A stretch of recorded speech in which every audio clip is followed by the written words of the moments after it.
ಈ ರೀಡಿಂಗ್ ನಿಮಗೆ ಅನ್ವಯಿಸಿದರೆ ಅಥವಾ ರೆಸೊನೇಟ್ ಆದರೆ ಮಾತ್ರ ತೊಗೊಳ್ಳಿ, ಇಲ್ಲಾಂದರೆ ಬಿಟ್ಬಿಡಿ. ಇದು ಒಂದು ಜನರಲ್ ರೀಡಿಂಗ್ ಮಾತ್ರ ಆಗಿರುತ್ತೆ. ಕಾರ್ಡ್ಸ್ನ ಶಫಲ್ ಮಾಡಿದಾಗ ನನಗೆ ಫಸ್ಟ್ ಕಾರ್ಡ್ 8 ಆಫ್ ಪೆಂಟಿಕಲ್ಸ್ ಬಂದಿದೆ. ಸೊ ಮೇ ಬಿ ತುಂಬ ಎಮೋಷ್ನಲ್ ಆಗ್ಬೋದು ನೀವು ಅಂತ ಅನಿಸುತ್ತೆ ನನಗೆ. ಈ ಮಂತು ಸ್ವಲ್ಪ ಹೆಲ್ತ್ ಕಡೆ ಫೋಕಸ್ ಇರಲಿ. ತುಂಬ ಸಣ್ಣ ಪುಟ್ಟ ತೊಂದರೆಗಳಂತ ಹೇಳಲ್ಲ, ಏನಾದರೂ ತಾಗಿಸ್ಕೊಡ್ತೀರಾ, ಬೆರಳುಗಳ ಬಗ್ಗೆ ಹುಷಾರಾಗಿರಿ. ಸೊ ನೆಕ್ಸ್ಟ್ ಬರೋ 30 ಡೇಸ್ವರೆಗೂ ಸ್ವಲ್ಪ ಡಿಫಿಕಲ್ಟೀಸ್ ಅಂತ ಹೇಳ್ತೀನಿ. ಸ್ವಲ್ಪ ಪೇಷನ್ಸ್ ಇಂಪಾರ್ಟೆಂಟ್. ಹಾಗೆ ಸ್ವಲ್ಪ ಹೊಸ ವ್ಯಕ್ತಿಗಳನ್ನ ಮೀಟ್ ಆಗ್ತೀರಾ, ಮೋಸ ಹೋಗೋ ಚಾನ್ಸಸ್ ಕೂಡ ಅಷ್ಟೇ ಇರುತ್ತೆ. ಸಡನ್ ಡಿಫಿಕಲ್ಟೀಸ್ನ ಕೂಡ ನಾನು ಹೇಳ್ತೀನಿ. 8 of pentacles paying bills and loans ಅಂತ ಹೇಳುತ್ತೆ. 9 to 5 ವರ್ಕ್, ಓವರ್ ವರ್ಕ್ ನಿಮ್ಮದು, ನಿಮ್ಮ ಪಾರ್ಟ್ನರ್ದು. ಚಾಲೆಂಜಸ್ ಇಂಪ್ರೂವ್ ಆಗುತ್ತೆ, ಸ್ವಲ್ಪ ನೀವು ಬ್ಯಾಲೆನ್ಸ್ನ ನೋಡ್ತೀರಾ. ಸೆಕೆಂಡ್ ಕಾರ್ಡ್ ನನಗೆ 8 ಆಫ್ ವಾಂಡ್ಸ್ ಬಂದಿದೆ. ತುಂಬ ಕಾನ್ಸಂಟ್ರೇಷನ್ ಅಗತ್ಯ ಇದೆ ರಿಲೇಷನ್ಶಿಪ್ ಬಗ್ಗೆ ಮತ್ತು ನೀವು ಮಾಡೋ ಕೆಲಸದ ಬಗ್ಗೆ ಅಂತ ಕೂಡ 8 ಆಫ್ ವಾಂಡ್ಸ್ ಹೇಳ್ತಾ ಇದೆ. ಸೊ ಥರ್ಡ್ ಕಾರ್ಡ್ ನನಗೆ ನೈಟ್ ಆಫ್ ವಾಂಡ್ಸ್ ಬಂದಿದೆ. ತುಂಬ ಹಾರ್ಡ್ ವರ್ಕಿಂಗ್ ಇದ್ದೀರಾ. ನಾನು ಆಗಲೇ ಹೇಳಿದೆ, ಸ್ಯಾಟರ್ನ್ ಇದ್ದಾನೆ ಅಂದರೆ ಹಾರ್ಡ್ ವರ್ಕ್ ನೀವು ಮಾಡಲೇಬೇಕು. ಸೊ ಕೆಲವರು ಈ ಚಾಲೆಂಜಸ್ಸಿಂದ ಹೊರಗಡೆ ಹೋದ್ರಾಯ್ತು ಅನ್ನೋ ಪ್ಲ್ಯಾನಲ್ಲಿದ್ದೀರಾ, ಬಟ್ ಅದು ಹಾಗಾಗೋದಿಲ್ಲ. ನೀವು ಅದನ್ನೆಲ್ಲ ಕ್ಲಿಯರ್ ಮಾಡೇ ನೀವು ಲೈಫ್ ಇರೋದೇ ಹಾಗೆ, ಏನೂ ಮಾಡೋಕ್ಕಾಗೋದಿಲ್ಲ. ಬಟ್ ಇಲ್ಲಿ ಕೆಲವರು ತುಂಬ ಲೇಝಿ ಇದ್ದೀರಾ. ನೀವು ಕನೆಕ್ಟ್ ಆಗಿರೋ ಪರ್ಸನ್ನು, ಅದ್ರ ಕಡೆ ಕೂಡ ಗಮನ ಕೊಡಿ. ಸ್ವಲ್ಪ ಆ್ಯಕ್ಟಿವ್ ಆಗಿರಿ, ಜಿಮ್ಗೆ ಹೋಗಿ, ವ್ಯಾಯಾಮ ಮಾಡಿ, ಜಾಗಿಂಗ್ ಮಾಡಿ, ಫಿಟ್ನೆಸ್ ಫ್ರೀಕ್ ಆಗಿರಿ ಅಂತ ಕಾರ್ಡ್ ಹೇಳುತ್ತೆ. ಫೋರ್ತ್ ಕಾರ್ಡ್ ನನಗೆ ಏಸ್ ಆಫ್ ವಾಂಡ್ಸ್ ಬಂದಿದೆ. ಟ್ರಾವೆಲ್ ರಿಸ್ಟ್ರಿಕ್ಷನ್ಸ್ ಅಂತ ಹೇಳುತ್ತೆ. ಯಾವುದಕ್ಕೋ ಏನೋ ಪ್ಲ್ಯಾನ್ ಮಾಡಿರ್ತೀರಾ, ಟ್ರಾವೆಲ್ ಮಾಡಬೇಕು, ನಿಮ್ಮ ಪಾರ್ಟ್ನರ ಮೀಟ್ ಆಗಬೇಕು ಅಂತ. ಸೊ ಅದಾಗೋದಿಲ್ಲ. ಸೊ ಕೆಲಸದ ಒತ್ತಡದಿಂದ ತುಂಬ ಪ್ರೋಗ್ರಾಮ್ಸ್ ಆ್ಯಂಡ್ ಪ್ಲ್ಯಾನ್ಸ್ ಕ್ಯಾನ್ಸಲ್ ಹೋಗೋ ಚಾನ್ಸಸ್ ಇದೆ, ನಿಮ್ಮದು ಅಥವಾ ನಿಮ್ಮ ಪಾರ್ಟ್ನರ್ದು. ಫಿಫ್ತ್ ಕಾರ್ಡ್ ನನಗೆ 7 ಆಫ್ ಸಾರ್ಡ್ಸ್ ಬಂದಿದೆ. ಇಲ್ಯೂಷನ್ಸ್ ಅಂತ ಹೇಳುತ್ತೆ. 7 ಆಫ್ ಸಾರ್ಡ್ಸ್ ಕೆಲವೊಮ್ಮೆ ಭ್ರಮೆಯಲ್ಲಿರೋದನ್ನು ರೀಪ್ರೆಸೆಂಟ್ ಮಾಡುತ್ತೆ. ನೀವು ಭ್ರಮೆಯಲ್ಲಿದ್ದೀರೋ, ನಿಮ್ಮ ಪಾರ್ಟ್ನರ್ ಭ್ರಮೆಯಲ್ಲಿದ್ದಾರೋ, ತುಂಬ ಸುಳ್ಳುಗಳನ್ನ ಹೇಳ್ತೀರಾ. ಅಗತ್ಯ ಇಲ್ಲದೆ ಇದ್ದರೂ ಕೂಡ ನೀವು ತುಂಬ ಸುಳ್ಳನ್ನ ಹೇಳ್ತಿರೋ, ಅಥವಾ ನಿಮ್ಮ ಪಾರ್ಟ್ನರ್ ತುಂಬ ಸುಳ್ಳುಗಳನ್ನ ಹೇಳ್ತಾರೋ. ಸೊ ರೆಡ್ ಫ್ಲ್ಯಾಗ್ ಅಂತ ಹೇಳುತ್ತೆ. ನಿಮಗೇನೋ ತುಂಬ ಫೀಲಿಂಗ್ಸ್ ಇದೆ, ಡೇಟ್ ಮಾಡಬೇಕು, ಅವ್ರನ್ನ ಮೀಟ್ ಆಗಬೇಕು, ಅವ್ರನ್ನ ನೋಡಬೇಕು, ಅವ್ರ ಜೊತೆ ಫೀಲಿಂಗ್ಸ್ನ ಶೇರ್ ಮಾಡ್ಕೊಳ್ಬೇಕು ಅಂತ. ಬಟ್ ನಿಮ್ಮ ಪಾರ್ಟ್ನರ್ದು ರೆಡ್ ಫ್ಲ್ಯಾಗ್ ಇದೆಯೋ, ನಿಮ್ಮದು ರೆಡ್ ಫ್ಲ್ಯಾಗ್ ಇದೆಯೋ, ತುಂಬ ರೆಸ್ಟ್ರಿಕ್ಟಿವ್ ಇದ್ದಾರೆ, ಅವರು ಓಪನ್ ಅಪ್ ಆಗ್ತಾ ಇಲ್ಲ, ಅವ್ರ ಫೀಲಿಂಗ್ಸ್ನ ಶೇರ್ ಮಾಡ್ಕೊಳ್ತಾ ಇಲ್ಲ ಅಂತ ಅನಿಸುತ್ತೆ. ಸಿಕ್ಸ್ ಕಾರ್ಡ್ ನನಗೆ 7 ಆಫ್ ಕಪ್ಸ್ ಬಂದಿದೆ. ಕೆಲವರು ತುಂಬ ಕೆಲಸದಲ್ಲೂ ಅಥವಾ ರಿಲೇಷನ್ಶಿಪ್ಪಲ್ಲೂ ತುಂಬ ಕನ್ಸಿಸ್ಟೆನ್ಸ್ ಇದ್ದಾರೆ. ಸೊ ಹೇಗಾದರೂ ಮಾಡಿ ಅವ್ರನ್ನ ಪಡ್ಕೊಳ್ಳೇಬೇಕು, ಅವ್ರ ಮನಸ್ಸನ್ನ ಗೆಲ್ಲೇಬೇಕು ಅನ್ನೋ, ಸೊ ಅಥವಾ ಗೋಲ್ಸ್ನ ಅಥವಾ ಡ್ರೀಮ್ಸ್, ಕೆರಿಯರ್ ಬಗ್ಗೆ ಆದರೆ ಆ ಗೋಲ್ಸ್ನ ರೀಚ್ ಮಾಡಲೇಬೇಕು ಅಂತ ಹೇಳ್ತಾರೆ. ಸೊ ಫ್ಯಾಮ್ಲಿ ಚೆನ್ನಾಗಿದೆ, ವೆಲ್ತಿ ಫ್ಯಾಮ್ಲಿ ಅನ್ಬೋದು, ನಿಮ್ಮದು ಕೂಡ ಅವ್ರದ್ದು ಕೂಡ. ಸೊ ಅಡ್ವೈಸನ್ನ ತೊಗೊಳ್ಬೋದು. ಸ್ಟಾರ್ಟಿಂಗ್ ಆಫ್ ರಿಲೇಷನ್ಶಿಪ್ಪಲ್ಲಿ ಹೊಸದಾಗಿ ಕಮಿಟ್ ಆಗಿದ್ದರೆ ಖಂಡಿತವಾಗ್ಲೂ ನಿಮ್ಮ ಫ್ರೆಂಡ್ಸ್ದು ಯಾರಾದರೂ ಅಡ್ವೈಸ್ನ ತೊಗೊಳ್ಳಿ ನೀವು ಅಂತ ಕೂಡ ಕಾರ್ಡ್ ಹೇಳುತ್ತೆ. 7th ಕಾರ್ಡ್ ನನಗೆ 6 ಆಫ್ ಸಾರ್ಡ್ಸ್ ಬಂದಿದೆ. ಯಾರೋ ಯಾರ ಜೊತೆನೋ ಮಾತಾಡ್ತಾ ಇಲ್ಲ, ನೀವು ನಿಮ್ಮ ಪಾರ್ಟ್ನರ್ ಜೊತೆ ಅಷ್ಟೊಂದು ಕಮ್ಯುನಿಕೇಟ್ ಮಾಡ್ತಾ ಇಲ್ವೋ, ಅದರ್ ಪರ್ಸನ್ ನಿಮ್ಮ ಜೊತೆ ಕಮ್ಯುನಿಕೇಟ್ ಮಾಡ್ತಾ ಇಲ್ವೋ. ಕೆಲವ್ರಿಗೆ ರೆಡ್ ಫ್ಲ್ಯಾಗ್ ಅಂತ ಹೇಳಿದೆ. ಸೊ ತುಂಬ ಸ್ಟ್ರಾಂಗಾಗೇ ಇದೆ ಅದು. ನೀವು ಅವ್ರನ್ನ ಬ್ಲಾಕ್ ಮಾಡಿದಿರೋ, ಅವ್ರು ನಿಮ್ಮನ್ನು ಬ್ಲಾಕ್ ಮಾಡಿದ್ರು. ಮೈಂಡ್ ಗೇಮ್ಸ್ ಅಂತ ಹೇಳ್ಬೋದು.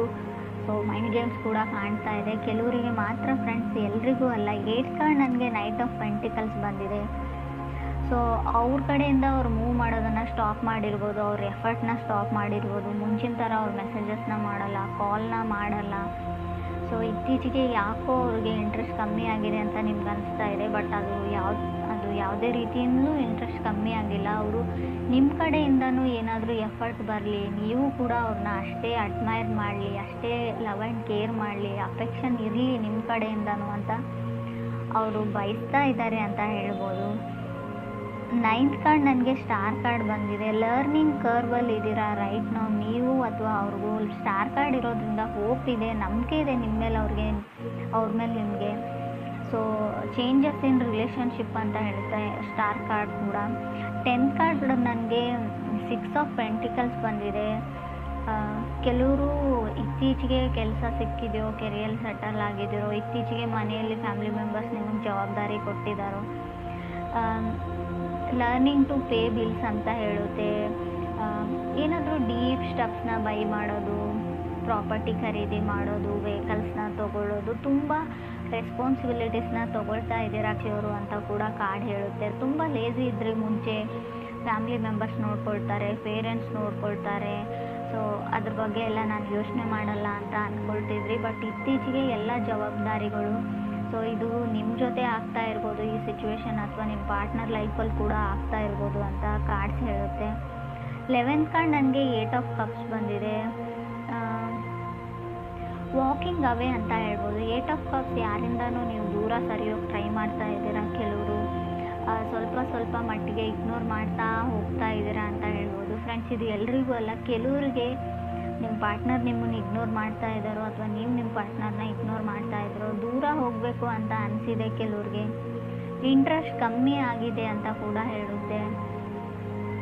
ಆಗಲೇ ಹೇಳಿದೆ, ಏನಾದರೂ ಪ್ರಾಪರ್ಟಿನ ಬೈ ಮಾಡ್ತೀರಾ ಅಂತ. ಕೆಲವರು ಮನೇನ ಪರ್ಚೇಸ್ ಮಾಡಬೇಕು ಅಂತ ಅಂದ್ಕೊಂಡಿದ್ದಾರೆ. ಕೆಲವರು ಓವರ್ ಕಮಿಟ್ ಆಗಿದ್ದೀನಿ ಅಂತ ಅನ್ನಿಸ್ತಾ ಇದೆ. ನಾನು ಆಗಲೇ ಹೇಳಿದೆ, ಯಾವುದ್ರ ಹಿಂದೆನೂ ಕೂಡ, ಯಾರ ಹಿಂದೆನೂ ಕೂಡ ನೀವು ತುಂಬ ರಶಲ್ಲಿ ಹೋಗಬೇಡಿ, ತುಂಬ ಓವರ್ ಕಮಿಟ್ ಆಗಬೇಡಿ ಅಂತ ಹೇಳುತ್ತೆ. ಸೊ ನಿಮ್ಮ ಮನಸ್ಸು ಏನು ಹೇಳುತ್ತೆ ಅದನ್ನು ಮಾಡಿ, ಪರವಾಗಿಲ್ಲ. ಆದರೂ ಕೂಡ ಅವ್ರಿಗೆ ನೀವು ಹೆಸಿಟೇಟ್ ಮಾಡ್ತಾ ಇದ್ದೀರಾ, ಇರಿಟೇಟ್ ಮಾಡ್ತಾ ಇದ್ದೀರಾ ಅನ್ನೋದ್ರ ಬಗ್ಗೆ ಕೂಡ ಯೋಚನೆ ಮಾಡಿ. ಸ್ವಲ್ಪ ಸ್ಟಾರ್ಟಿಂಗಲ್ಲಿ ಸ್ವಲ್ಪ ಪೇಷನ್ಸ್ ಇಂಪಾರ್ಟೆಂಟ್ ಆಗುತ್ತೆ. ಅವ್ರನ್ನ ನೀವು ಅರ್ಥ ಮಾಡ್ಕೊಳ್ಳೋಕೆ ಟ್ರೈ ಮಾಡಿ, ಅಥವಾ ನೀವು ಅವರು ನಿಮ್ಮನ್ನು ವೈಸ್ ವರ್ಸ ಅಂತ ಕಾರ್ಡ್ ಹೇಳುತ್ತೆ. 12th ಕಾರ್ಡ್ ನನಗೆ 2 ಆಫ್ ಸಾರ್ಡ್ಸ್ ಬಂದಿದೆ. 13th ಕಾರ್ಡ್ ಏಸ್ ಆಫ್ ಸಾರ್ಡ್ಸ್ ಬಂದಿದೆ. ಸೊ ಅವ್ರು ಯಾಕೋ ಮಾತಾಡ್ತಾ ಇಲ್ಲ ನಿಮ್ಮ ಜೊತೆ ಅಂತ ಅಂದ್ಕೊಳ್ತೀನಿ ನಾನು. ನಿಮ್ಮ ಪಾರ್ಟ್ನರ್ ನಿಮ್ಮ ಜೊತೆ ಮಾತಾಡ್ತಾ ಇಲ್ಲ. ಸೊ ತುಂಬ ಸೇಫ್ಗೆ ಮಾಡ್ತಾರೆ, ಅವರು ಸೇಫಾಗಿರೋಕ್ಕೆ ಟ್ರೈ ಮಾಡ್ತಾರೆ. ಮೇ ಬಿ ಕೆಲವ್ರಿಗೆ ತುಂಬ ಟಾಕ್ಸಿಕ್ ರಿಲೇಷನ್ಶಿಪ್ಪಲ್ಲಿ ಇದ್ರಿ, ನಿಮ್ಮ ಫ್ಯಾಮಿಲಿ ಮೆಂಬರ್ಸ್ ನಿಮ್ಮನ್ನು ಸೇವ್ ಮಾಡಿದರು, ಆ ವ್ಯಕ್ತಿ ಸರಿಯಿಲ್ಲ ಅಂತ ಹೇಳಿದರು, ಅದಾದಮೇಲೆ ನೀವು ಹೊರಗಡೆ ಬಂದ್ರಿ. ಸೊ ಟೈಮ್ ಟು ಲರ್ನ್ ಅಂತ ಹೇಳುತ್ತೆ. ಕಲಿಯೋದಕ್ಕೆ ತುಂಬ ಇದೆ ಕೆಲವ್ರಿಗೆ ಲೈಫಲ್ಲಿ, ಅದನ್ನು ಕಲಿಯೋದಕ್ಕೆ ಟ್ರೈ ಮಾಡಿ, ಲೈಫ್ ಲೆಸನ್ಸ್ನ ಕಲೀರಿ ಅಂತ ಹೇಳುತ್ತೆ. ಇನ್ನೂ ತುಂಬ ಟೈಮ್ ಇದೆ ನಿಮಗೆ. ಯಾವ ವ್ಯಕ್ತಿಗಳು ಯಾವ ಥರ, ಯಾರ ಜೊತೆ ಹೇಗೆ ನಡ್ಕೊಳ್ಬೇಕು ಅನ್ನೋದನ್ನು ಕಲೀರಿ. ಯಾವಾಗಲೂ ಫನ್ ಆ್ಯಂಡ್ ಜೋಕಲ್ಲೇ ಇರಬೇಡಿ ಅಂತ ಕೂಡ ಕಾರ್ಡ್ಸ್ ಹೇಳುತ್ತೆ.